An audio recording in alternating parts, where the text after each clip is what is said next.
Bismillahirrahmanirrahim. Assalamualaikum warahmatullahi wabarakatuh. Alhamdulillahi rabbil alamin. Ar-Rahmanir Rahim. Maliki yaumiddin. Wassalatu wassalamu ala nabiyyina Muhammadin asyrafil anbiya'i wa qaidil mursalin wa alihi wa ashabihi wa man sara ala darbihi wa tamassaka bisunnatihi ila yaumiddin. Allahumma inna nas'aluka ilman nafi'an wa rizqan tayyiban wa amalan mutaqabbala. Allahumma la sahla illa ma ja'altahu sahla wa anta taj'alul hazna idza syi'ta sahla. Amma ba'd. Ma'asyiral muslimat yang dimuliakan dan diberkahi oleh Allah Rabbul Alamin. InsyaAllah hari ini kita akan lanjutkan di halaman 134 setelah bait syairnya. Di pertemuan sebelumnya kita telah berbicara tentang 4 tipe manusia ketika berkaitan dengan perintah dan larangan Allah Subhanahu wa taala. Lahirlah 4 manusia, yang paling baiknya adalah golongan pertama, yaitu orang yang melakukan ketaatan dan yang menjauhkan segala kemaksiatan. Merekalah yang disebut dengan insan bertakwa. Tetapi tentunya taat kepada Allah dengan melakukan perintah, menjauhkan larangan, pasti akan ada penghalangnya. Terlebih ada syaitan, ada iblis yang mengomandoi hal itu, menakhodai hal itu, memimpin hal itu. Yang dia tahu bahwa insan punya jiwa, ia selalu menyuruh pada keburukan. Sehingga kesempatan kali ini, di paragraf ini kita akan memulai dengan penyakit istiqamah. Penyakit istiqamah. Yaitu bahwa istiqamah ini punya penyakitnya. Bukan istiqamahnya yang penyakit. Tetapi orang kalau mau istiqamah ternyata ada penyakitnya. Karena itu disebutkan oleh beliau di sini, kata beliau, ketahuilah, perbuatan taat dan menjauhi kedurhakaan mempunyai 2 petaka. Berarti ada 2 penyakit istiqamah. 2 perkara yang bisa mengganggu keistiqamahan seorang hamba. Pertama, kata beliau, menimbulkan dosa.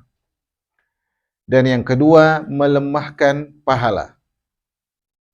Ada 2 perkara yang bisa mengganggu istiqamah seseorang. Pertama, perkara yang menghadirkan dosa yang baru.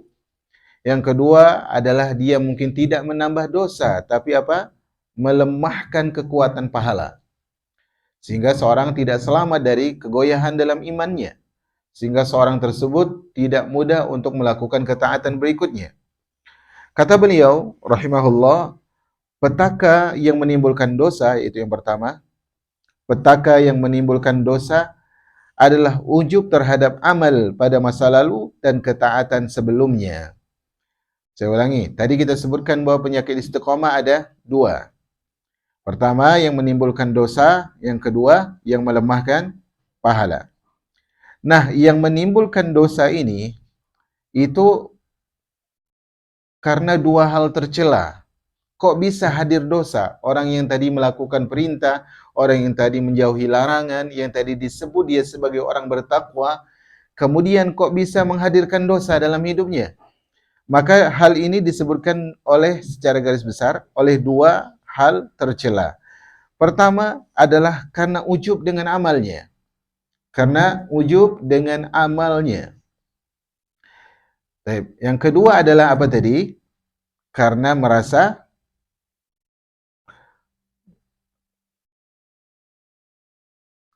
karena ujub dengan amalnya. Kemudian yang kedua yang akan beliau sebutkan nanti adalah yang kedua dari hal ini, yaitu seorang tersebut terlalu percaya diri. Terlalu percaya diri. Kita bahas yang pertama. Petaka yang menimbulkan dosa adalah ujub terhadap amal pada masa lalu dan ketaatan sebelumnya. Dia sudah merasa banyak amal. Dia sudah merasa banyak ketaatan. Dia sudah merasa banyak berbuat saleh. Sehingga dihadirkan oleh syaitan bahwa dia lebih baik daripada sebelumnya. Dalam dunia pendidikan jemaah di pesantren-pesantren, kita dapatkan orang yang seperti ini akhirnya disusul oleh temannya yang memulai dari dasar. Tidak sedikit orang yang masuk pesantren dia sudah punya hafalan 10, 5, 3 belasan. Kemudian ternyata standar atau kurikulum dari sekolah satu semester itu cuma 3 juz misalnya. Sementara dia sudah 15 juz. Dia dapatin teman yang lain baru 3 juz. Teman masih jauh. Akhirnya apa yang terjadi? Dia semakin lemah hafalannya, kemudian temannya menyusulnya. Ini dalam pendidikan. Itu buruk dalam pendidikan. Yang hasilnya cuma nilai di mana? Di raport. Bagaimana dengan nilai seorang hamba dalam ibadahnya itu bukan tentang raport hitam di atas putih saja, tetapi tentang keselamatan dia di dunia dan di akhirat. Beliau mengatakan di sini, karena ujub melahirkan dua kondisi tercela. Ujub melahirkan dua kondisi tercela. Pertama, orang yang ujub dengan amalnya berarti dia telah mengungkit-ungkit kebaikannya. Ini keburukan yang pertama. Dan kata Allah Subhanahu wa taala ketika ada orang-orang Arab Badui masuk ke dalam Islam, ya. Qalatil a'rabu amanna. Orang Arab Badui mengatakan kami beriman, sampai Allah mengatakan nanti la tamunnu alayya islamakum balillahu yamunnu alaikum an hadakum lil iman. Jangan kalian merasa berjasa dengan kalian masuk Islam. Karena yang menjadikan kalian muslim itu siapa? Allah Azza wa Jal. Yang menjadikan kita udah bisa ruku, sujud, menutup aurat, berpindah dari bukan sekedar Islam, tapi Islam berusaha mengikuti petunjuk dan pedoman Nabi. Itu siapa yang memberi? Allah Subhanahu wa Ta'ala. Nah, orang yang ujub, dia memiliki penyakit mengungkit-ungkit kebaikannya. Padahal kebaikannya itu adalah murni pemberian Allah Subhanahu wa taala. Kata beliau di sini, mengungkit-ungkit kebaikan kepada Allah berarti memuji nikmatnya. Mengungkit-ungkit kebaikan kepada Allah berarti memuji kenikmatannya. Kalau kita mengungkit nikmat Allah, iya, itu memuji Allah. Tapi kalau mengungkit kebaikan kita, melupakan nikmat Allah Subhanahu wa taala. Ibnu Abbas berkata, Allah mewahyukan kepada salah satu nabinya. Kita lihat dulu artinya, kemudian kita lihat status riwayatnya. Zuhudmu di dunia berarti engkau menggerakkan istirahat. Penggunaan seluruh waktumu untukku adalah kemuliaan untukmu. Kedua hal tersebut adalah untuk dirimu sedangkan aku sendirian. Baik, wallahu a'lam bishawab. Riwayat ini kalau kita lihat dari maknanya adalah sepertinya tidak sah. Selain ini adalah dari riwayat Israiliyat, juga tidak betul seorang itu istirahat dari ibadah. Dia tidak pernah boleh merasa istirahat, tenang dalam hidupannya, dalam artian stop dari ibadah. Kita pindah pada keburukan kedua dari ujub. Tadi keburukan pertama apa? Mengungkit amal soleh, mengungkit kebaikan. Kedua, kata beliau, orang yang ujub dengan amalnya berarti membanggakan amalnya. Paham tidak perbedaannya? Yang pertama, dia ungkit, saya sudah beramal ini, beramal itu. Diungkitnya. Yang kedua, ini dia kembangkan lagi, bangga dirinya. Apa itu? Amal saya itu pasti banyak pahalanya, pasti diterima oleh Allah, amal saya lebih ikhlas. Seakan-akan kan gitu. Dan itu bahaya dari ujub, jemaah. Ijabul mar'i binafsihi, kata Rasulullah. Di antara hal yang paling ditakutkan adalah, salah satunya adalah seorang hamba itu ujub. Sehingga dia banggakan amalnya, ketika dia membanggakan amalnya merasa dia berpahala, apa kata beliau di sini? Orang membangga amalnya berarti dia berani kepada Allah Subhanahu wa taala. Berarti dia lancang kepada Allah Subhanahu wa taala. Dan itu tidak bagus, jemaah yang dirahmati oleh Allah Subhanahu wa taala. Itu sama sekali tidak bagus. Kenapa? Karena dia tidak tahu apakah amalnya diterima oleh Allah atau tidak. Dia tidak mengerti bahwasanya amalnya tersebut bisa jadi berbalik jadi dosa karena salahnya fungsi niatnya, salahnya cara pengamalannya, salahnya dia mengharapkan apa yang dia inginkan dari sujudnya, dari salatnya, dari menutup auratnya, dari beragamanya. Maka disebutkan oleh beliau tadi, orang ini adalah orang yang berani kepada Allah. Makanya ulama kemarin kita sebutkan, kalau misalnya satu amal saja saya tahu Allah terima, saya berharap Allah wafatkan saya. Karena itu sudah nyaman, sudah tenang. Tapi sayangnya kita nggak bisa untuk memastikan hal itu.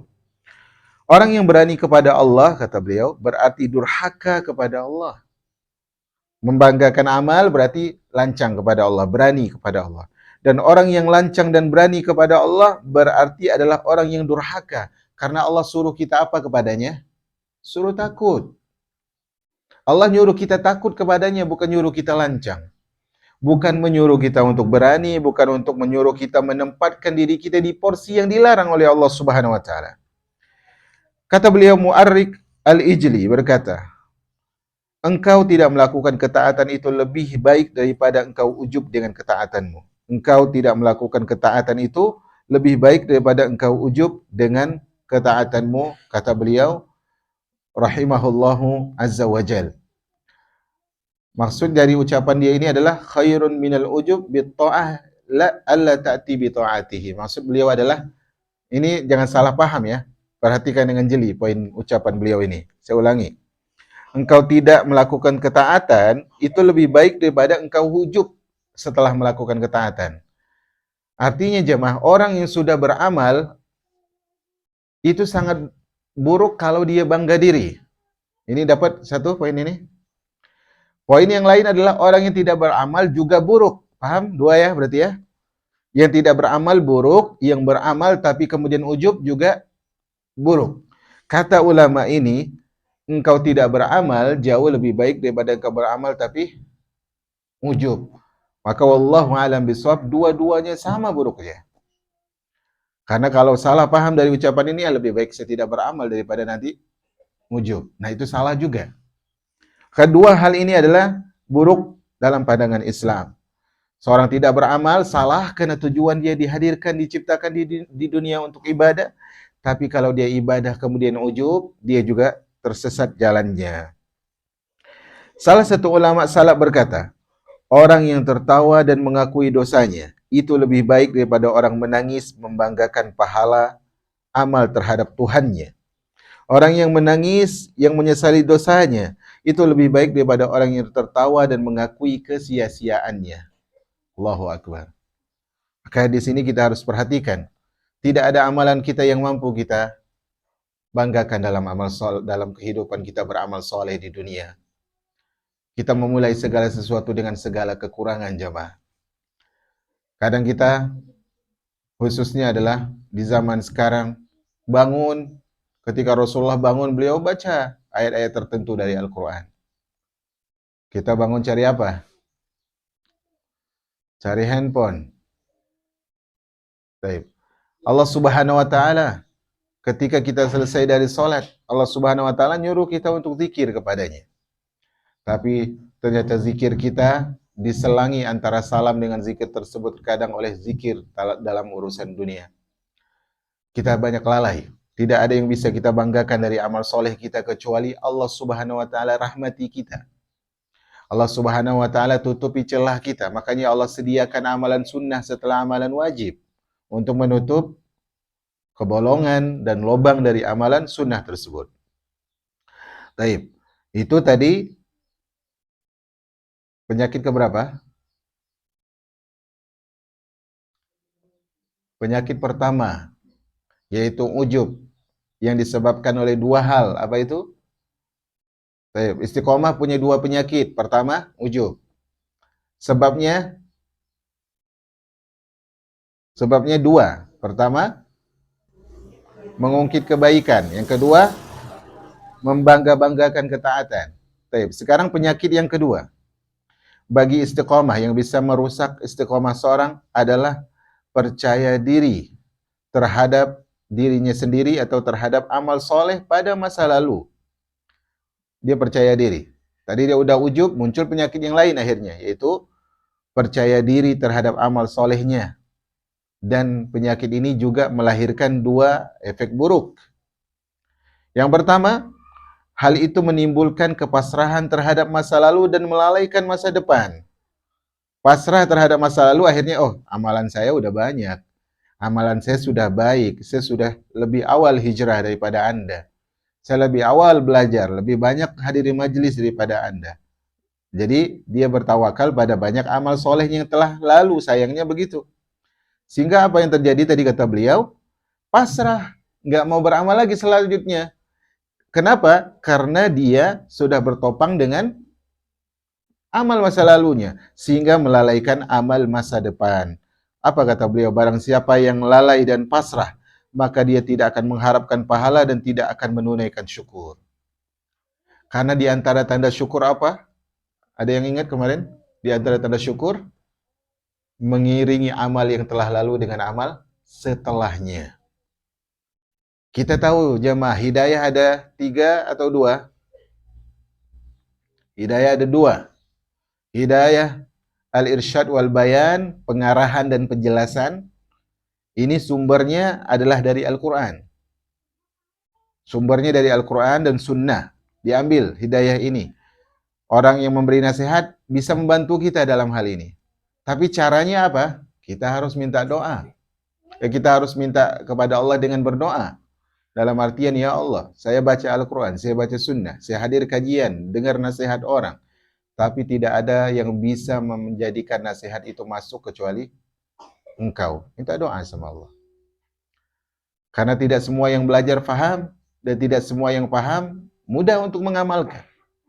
Yang kedua, hidayah taufik yang tidak ada jalurnya kecuali dari Allah saja. Hanya dari Allah Subhanahu wa taala saja. Dan syarat mendapatkan hidayah taufik ini 3. Syarat mendapatkan hidayah taufik ini 3. Pertama, banyak-banyak doa. Karena cuma Allah salah satunya jalan. Cuma Allah satu-satunya jalan. Banyak-banyak berdoa. Kedua, lakukan amal soleh setelah beramal soleh. Apa kata Allah? Fa'idha faragta fansab. Kalau engkau telah kosong dari sebuah amal kebaikan, maka lakukan kebaikan berikutnya. Yang ketiga, kata para ulama, semangat nuntut ilmu.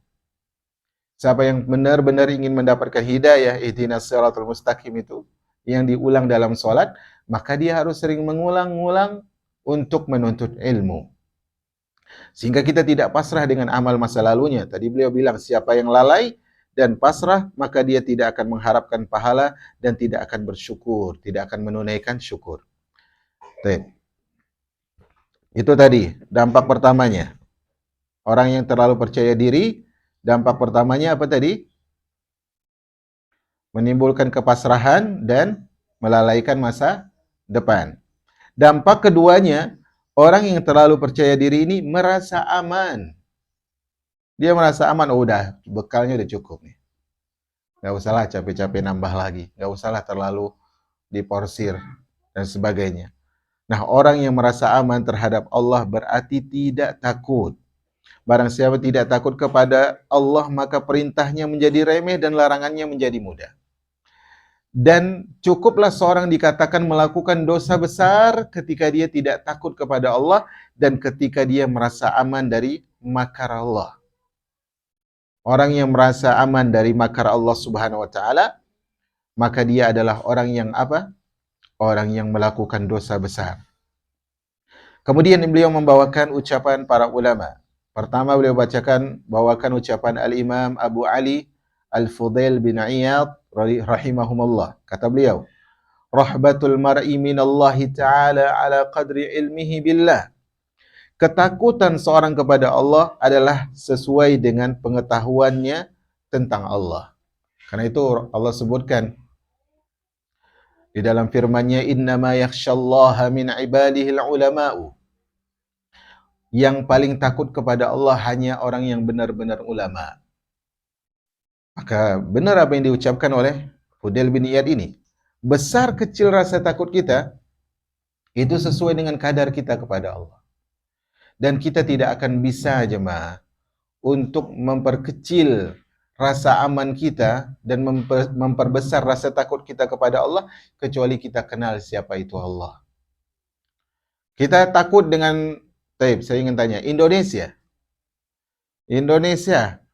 takut tidak kira-kira dengan negara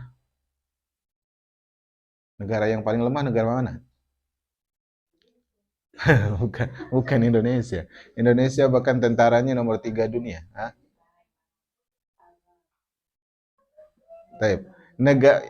Hitunglah, ada negara yang lebih lemah daripada Indonesia. Apakah Indonesia pantas takut? Jawabannya tidak. Karena secara apa-apa mereka mendapatkan bantuan dari Indonesia malahan. Baik. Nah, sekarang masalahnya sama Rusia. Pantas nggak kalau ada takut? Pantas. Karena dilihat dari ini orang lebihnya di sini. Ini alusistanya, ini senjatanya, ini rakyatnya, dan ini apa namanya teknologinya. Semuanya kalah. Nah, itu kalau perbandingan makhluk dengan makhluk.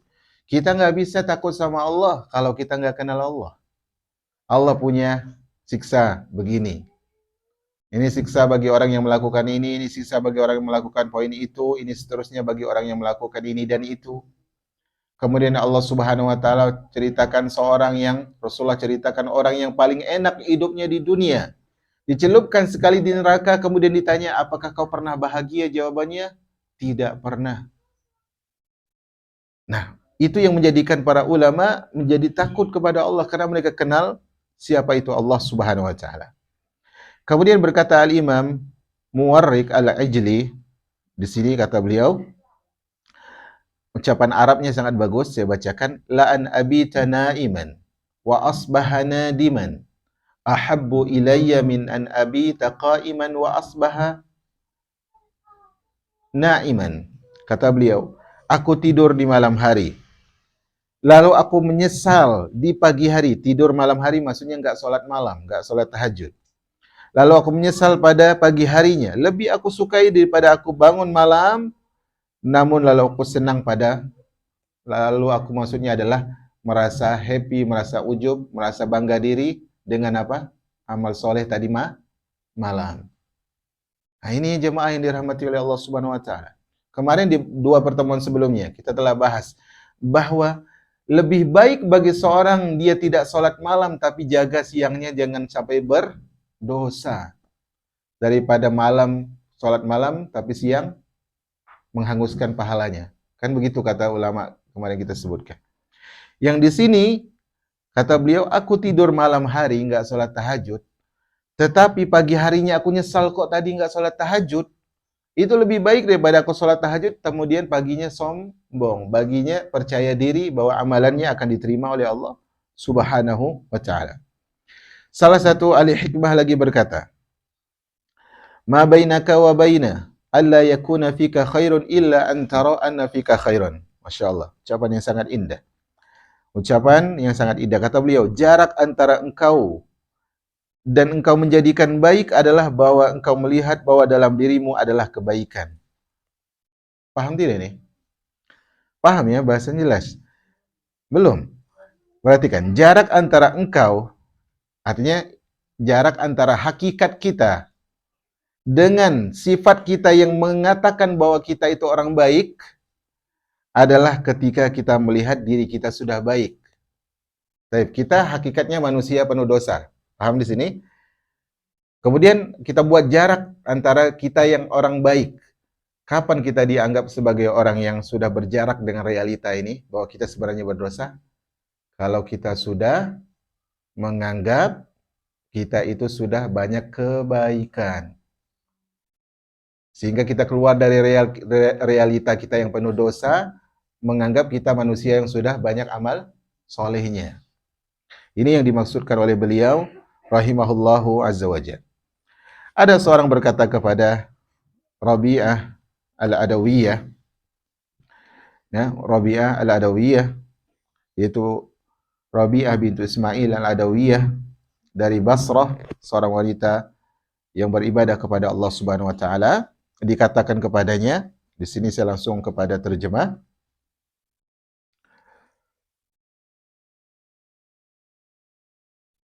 Apakah engkau telah melakukan sebuah amal yang menurutmu amalan tersebut diterima? Maka dia menjawab, jika itu ada, maka itu adalah ketakutanku bahwa amalku ditolak. Artinya, wahai Rabi'ah, kau ibadah terus. Apakah kira-kira menurutmu ada nggak amalan tersebut sudah diterima oleh Allah? Kata dia, kalaupun ada diterima oleh Allah, artinya sah menurut Allah, tapi aku tetap takut bahwa itu tidak diberikan pahala oleh Allah. Takut ditolak oleh Allah Subhanahu wa taala. Ini ketakutan mereka, nggak pernah merasa aman dari ibadah. Makanya Allah Subhanahu wa taala melaknat orang yang mengatakan kepada saudaranya yang berdosa, sesungguhnya Allah nggak akan ampuni engkau dengan dosa itu. Maka ini Allah melaknat. Siapakah yang berani bilang aku nggak ampuni dosa orang tersebut? Aku hapuskan amal soleh orang yang mengucapkan tadi, dan aku ampuni orang yang dia tuduh tadi. Kemudian Ibnu As-Sammak berkata, sesungguhnya kami milik Allah. Betapa agung bahaya amal pada masa lalu. Sesungguhnya kami milik Allah. Betapa sedikit kewaspadaan terhadap amal pada waktu yang tersisa. Maksud beliau adalah betapa agung bahaya amal pada masa lalu. Maksudnya adalah betapa bahayanya kita bersandar pada amal yang sudah kita lakukan. Sehingga puas diri, tidak mau lagi beramal, malas lagi beramal. Kemudian ucapan beliau, betapa agung, betapa sedikit kewaspadaan terhadap amal pada waktu yang tersisa. Kita kalau sudah puas dengan tabungan jemaah, biasanya ngapain? Istirahat kerja, gitu kan ya. Yang dagang, udah cukup lah ini, istirahat dulu lah. Ujung-ujungnya apa? Nipis. Gitu. Itu konsep orang kaya? Tidak. Konsep orang kaya, nunggu habis dulu, apa biarin numpuk terus? Numpuk terus, tambah, tambah, tambah, tambah. Itu orang yang mau sukses di dunia, dianggap sebagai kaya di dunia. Kita ingin mendapatkan gelar sebagai orang kaya di akhirat. Yang bisa dengan tersebut kita memasuki surga Allah Subhanahu wa taala dengan rahmat Allah setelah kita menjadikan amal soleh sebagai sebab. Dikisahkan bahwa ada seorang yang zuhud berdiri di depan orang ramai, di depan publik. Lalu dia berteriak dengan suara yang paling lantang. Dia berteriak dengan suara yang paling lantang. Maka orang ini mengatakan, "Ya ma'syarul aghnia, wahai orang-orang yang kaya. Ya ma'syarul aghnia, wahai orang-orang yang kaya, lakum aqulu istaksiru minal hasanat fa inna dzunubakum katsira." Wahai orang-orang kaya, aku katakan kepada kalian, perbanyaklah kalian melakukan kebaikan karena dosa kalian banyak. Nih di pasar dia bilang, orang kaya, sini aku ucapin sebuah ucapan, banyak-banyak kalian beramal karena dosa kalian banyak. Kemudian apa kata orang ini? Ya ma'syarul fuqara, wahai orang-orang fakir, wahai orang-orang yang enggak punya. Lakum akul, aku ucapkan sebuah ucapan kepada kalian, akillu minaz dzunub fa inna hasanatikum qalilah. Sedikitlah kalian, kurangilah dosa karena kebaikan kalian apa? Sedikit. Sementara kehidupan kebanyakan manusia dari zaman semakin mendekat akhir zaman dibalik. Dibalik, yaitu apa? Amalannya sedikit, sementara dosanya dibiarkan banyak. Sementara orang-orang dahulu apa mengatakan? Wahai orang yang kaya, dosa kalian banyak, harusnya apa? Banyak istighfar dan perbanyak amal soleh. Jangan sampai kita membiarkan amal soleh dan amal amal dosa tersebut sejajar. Kalaupun kita tahu ya, ini sejajar kayaknya balance nih antara amal solehku dan amal baikku. Itu pun gak nyaman jemaah. Karena kita tidak tahu yang mana yang akhirnya kalah. Maka orang ini memperingatkan orang kaya, wahai orang kaya banyaklah beramal soleh karena dosa kalian juga banyak. Wahai orang miskin, sedikitkanlah dosa karena kebaikan kalian pun tidak banyak. Apa yang diharapkan dari dosa yang tidak bisa ditumpuk, yang tidak bisa diselimuti, tidak bisa ditutup dengan amal soleh. Kemudian kata beliau, engkau seharusnya tidak menyia-nyiakan kesehatan badanmu dan keluangan waktumu dengan melalaikan, mematuhi Tuhanmu dan percaya terhadap amal pada masa lalumu. Jadikanlah kesungguhanmu sebagai kesehatanmu yang berharga dan amal sebagai kesempatan luangmu. Tidak semua waktu bisa dipersiapkan. Tidak semua yang telah berlalu bisa disusuli. Indah sekali. Tidak semua waktu bisa dipersiapkan. Kita dikasih umur oleh Allah. Kita dikasih umur oleh Allah Subhanahu wa taala. Pertanyaannya, kita mau ibadah enggak jemaah? Umur tersebut kalau ditanya mau digunakan untuk ibadah, mau nggak? Mau. Tapi apakah kita mampu mempersiapkan semua umur itu untuk ibadah? Buktinya nggak bisa kita. Kita rencanakan kadang anak mau hadir kajian nanti jam sekian. Kemudian males, kemudian ada tamu, kemudian ada pelanggan, kemudian ini dan itu. Nggak mampu kita. Dan kata beliau, dan tidak semua yang telah berlalu bisa disusuli. Di antaranya apa? Waktu. Nggak bisa kita menyusul masa lalu. Menggapai masa depan belum pasti, menggapai masa lalu sesuatu hal yang mustahil.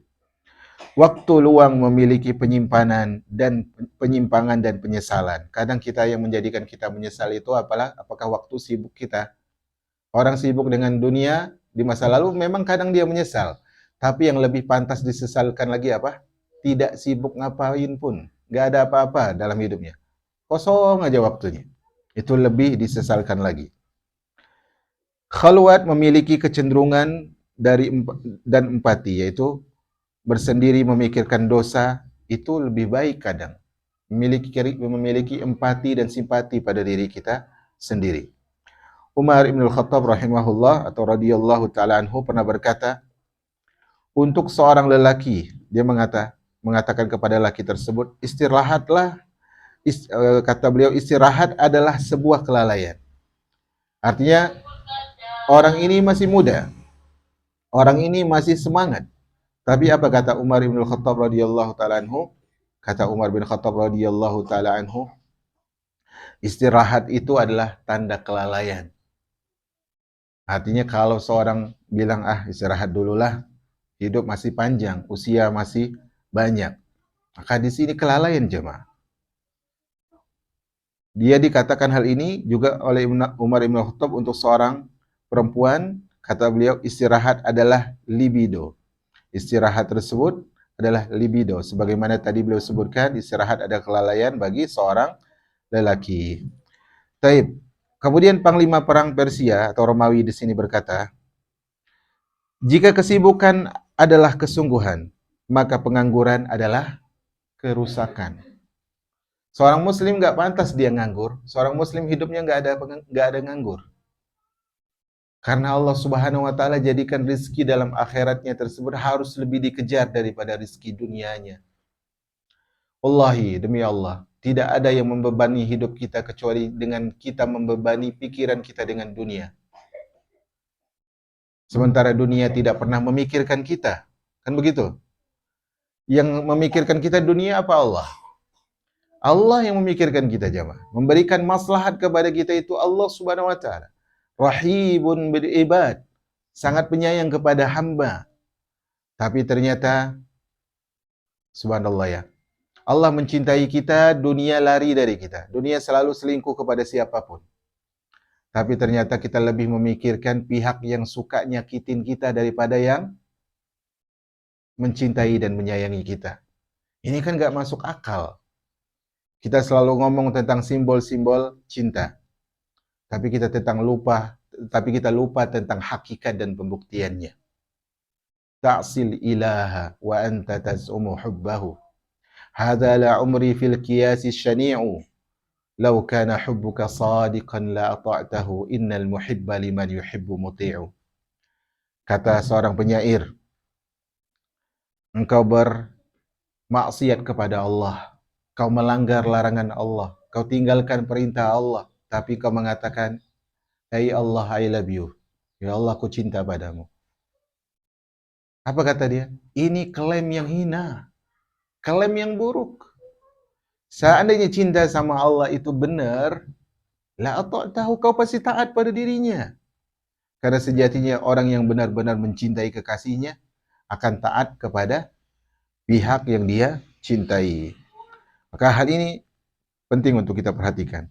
Salah satu dari ahli hikmah berkata, hendaklah kalian menjauhi khalwat karena ia bisa merusak akal dan merumitkan solusi. Ini artinya adalah menjauhi khalwat dalam yang bukan mengoreksi dosa. Jadi kalau khalwatnya mengoreksi dosa, menyadari sedikitnya amal soleh, maka itu adalah kebaikan.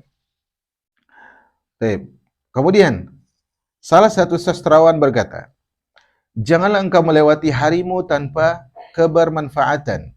Janganlah engkau meletakkan harta di luar produksi. Artinya, di antara nasihat para ulama, satu hari tanpa ilmu, satu hari tanpa ibadah, itu adalah bukan kemanfaatan. Itu kebinasaan. Satu hari orang nggak dapat ilmu, seorang muslimah nggak dapat ilmu setiap harinya, rugi besar dalam hidupnya. Sementara setiap saat dia harus menumbuhkan rasa cinta, takut, dan harap kepada Allah sebagai rukun dari ibadahnya. Janganlah engkau meletakkan harta di luar produksi. Artinya harta yang dikeluarkan tersebut jangan terlalu banyak untuk dunia. Karena itu tidak bisa menjadikan kita orang yang memproduksi amal soleh dari hal itu. Umur itu terlalu pendek untuk dihabiskan di luar kemanfaatan. Jamaah, Nabi SAW pernah menggambar garis lurus, kemudian Nabi SAW membuat kotak segi 4, bayangkan ya, garis lurus, kemudian Nabi menggambarkan kotak yang melintasi garis lurus ini, kemudian di luarnya Nabi SAW menggaris garis-garis kecil. Kata Nabi, yang lurus ini adalah anak Adam. Baik. Yang garis-garis kecil di luar kotak itu angan-angannya. Tapi sebelum dia sampai kepada semua angan-angannya, dia sudah dihalangi oleh kotak ini. Apa kotak ini? Ajalnya. Nah, ini manusia. Usia itu terlalu pendek untuk dihabiskan dalam hal yang tidak bermanfaat. Makanya, dan insya Allah nanti kita posting, di antara bentuk jamaah, benar atau tidak hijrahnya kita, taubat atau benar atau tidaknya taubat kita, benar atau tidaknya hijrah kita adalah kita harus menjauhi teman yang buruk. Tanda benarnya taubat kita harus jauhi teman yang buruk. Karena teman yang buruk ini di luar dari manfaat. Maka hal ini harus kita perhatikan. Kemudian kata beliau, harta itu terlalu sedikit untuk dibelanjakan di luar produksi. Urusan dunia ini semakin murah apa semakin naik harganya? Naik terus ya mah. Kayaknya minyak goreng udah turun, tapi gorengan tak turun-turun. Kan gitu. Dan semakin naik nanti, semakin naik. Terlalu mahal harta kita itu, terlalu sedikit harta kita tersebut kalau dihabiskan untuk dunia. Sementara untuk sholat, kita tidak butuh bayar mahal. Untuk hadir di majelis ilmu, nggak butuh bayar mahal, padahal pahalanya besar. Kata beliau, orang yang berakal itu terlalu mulia untuk menghabiskan hari-harinya di luar kemanfaatan dan kebaikan yang tidak kembali pada dirinya. Jadi di antara sifat orang berakal, diamnya dia, bergeraknya dia, keluarnya dia, masuknya dia, itu adalah menghadirkan pahala. Dan kita jauh dari kategori ini, sehingga kita tidak dikatakan ulul albab, tidak dikatakan sebagai orang yang berakal. Kemudian, dan untuk membelanjakan hartanya untuk pahala dan imbalan yang tidak bisa dia capai. Kita beli sesuatu yang ternyata itu adalah hisabnya berat, tidak menjadi pahala, atau membelikan sesuatu yang mubah namun tidak niat ibadah, maka hal itu juga tidak mendapatkan pahala, itu bukan sifat orang berakal. Ucapan yang lebih mendalam lagi, kata penulis, adalah sabda Nabi Isa alaihissalam. Adalah sabda Nabi Isa alaihissalam. Saya coba cek riwayatnya nanti di ujung. Berarti ini adalah kisah Israiliyat. Kita baca dulu. Kata beliau, kebijakan itu ada 3. Kebajikan tersebut ada 3. Kebajikan tersebut, kebaikan tersebut ada 3. Yaitu ucapan 1, penglihatan 2, dan yang ketiga adalah diam. Ucapan artinya berucap, kemudian melihat, dan ketiga adalah diam. Siapa yang ucapannya bukan zikir, maka dia telah sia-sia. Dalam artian, siapa yang ucapannya bukan ucapan yang baik, bukan amar ma'ruf nahi mungkar, dan bukan zikir, maka dia adalah sia-sia. Siapa yang ucapannya bukan zikir, barang siapa yang ucapannya bukan zikir, maka dia telah benar-benar sia-sia. Diulangi lagi. Siapa yang penglihatannya bukan mengambil ibrah, kita punya mata. Kita punya kisah tentang orang yang muntakis. Apa itu muntakis? Orang yang setelah tadi dapat hidayah Islam, bahkan hidayah sunnah, balik arah jemaah. Ada tidak? Banyak. Dapat hidayah Islam, kemudian murtad. Dapat hidayah sunnah, kemudian memilih hidup dengan syahwat. Entah itu karena ikut suami baru atau istri baru, atau karena yang semacamnya, berubah. Yang dulu mengharamkan, sekarang yang penting sholat. Dan sebagainya. Itu kenapa? Karena penglihatan matanya tidak digunakan. Orang seperti ini kok berubah? Nah, sekarang kita masih di jalan yang mendapatkan hidayah, kita yang ambil pelajaran dari orang seperti itu. Kok dia berubah?